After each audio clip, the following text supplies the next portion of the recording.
Hey, what's going on everyone? Today we are diving into Samsung's newest foldable flagship, the Galaxy Z Fold 7. Now, if you are like me, you probably felt a little let down by last year's Fold 6. Yeah, we got a new chipset, but let's be honest, it was basically the Fold 5 with a different name. This year, that changes. The Fold 7 is finally a substantial upgrade both in hardware and user experience.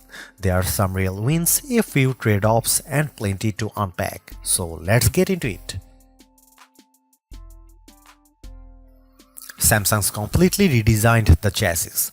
Each half of the phone is now little over 4mm thick, and when folded, it's just about 8.9mm.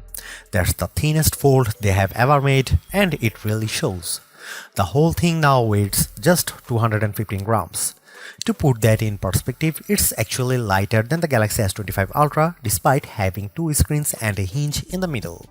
Samsung didn't just shave off thickness, they also redesigned the hinge, refined the frame, and even shrunk the fingerprint sensor and buttons to fit seamlessly.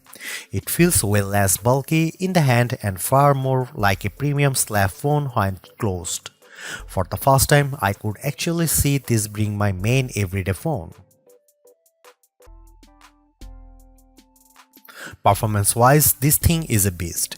Inside is the new Snapdragon 8 Gen Elite for Galaxy, a chip that's specifically tuned for Samsung devices. Now here is something interesting. Samsung reportedly sells so many of these Galaxy-tuned chipset that they might actually outnumber the standard Snapdragon 8 Elites. So weirdly enough, the Galaxy chip is becoming the norm. Performance is smooth across the board, gaming, multitasking, AI features, no hiccups.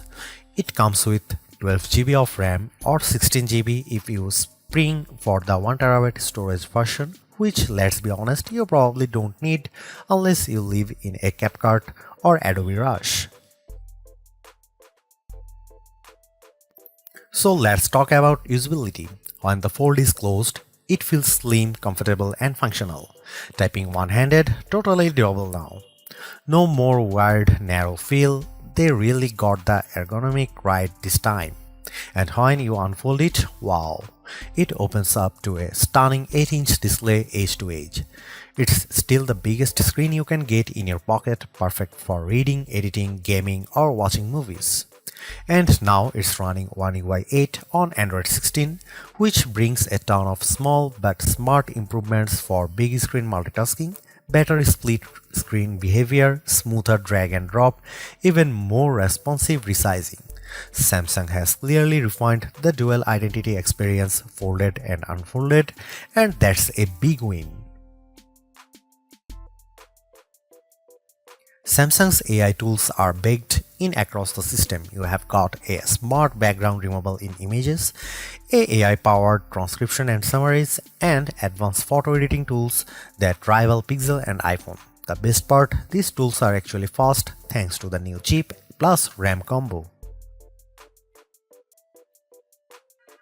This is where things get exciting.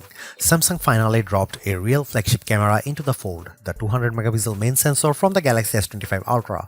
The ultra-wide 12MP and 3x telephoto 10MP are still on the smaller side, but your primary shots, they look incredible. Dynamic range, color science, detail, all very on point. The only catch is the huge camera bump. Seriously, lay it on a table and it ovals like crazy. It's the worst rocking I have ever seen on a fold. But put a case on it and you are good. The inner selfie cameras also gets an upgrade. It's a wider 10MP shooter now and more usable than before.